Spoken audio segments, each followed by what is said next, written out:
कागल पोलिसांनी बेकायदेशीर गोमांस वाहतुकीवर मोठी कारवाई करत हॉटेल अशोक समोर विनापरवाना गोमांस घेऊन जाणाऱ्या एका टेम्पोवर छापा टाकला।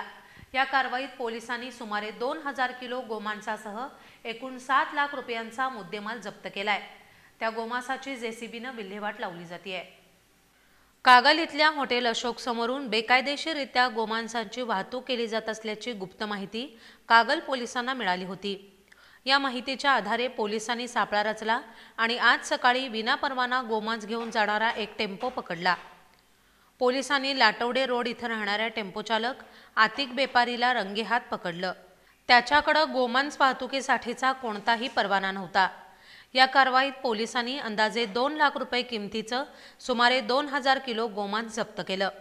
तसंच गोमांस वाहतुकीसाठी वापरलेल्या टेम्पोसह एकूण 7 लाख रुपयांचा मुद्देमाल जप्त करण्यात आलाय। पोलिसांनी ताब्यात घेतलेलं गोमांस जेसीबीच्या साहाय्यानं खड्ड्यात टाकून त्याची विल्हेवाट लावली। पोलिसांनी चालक आतिक बेपारीला ताब्यात घेतलं असून त्याच्यावर गुन्हा दाखल करण्यात आलाय।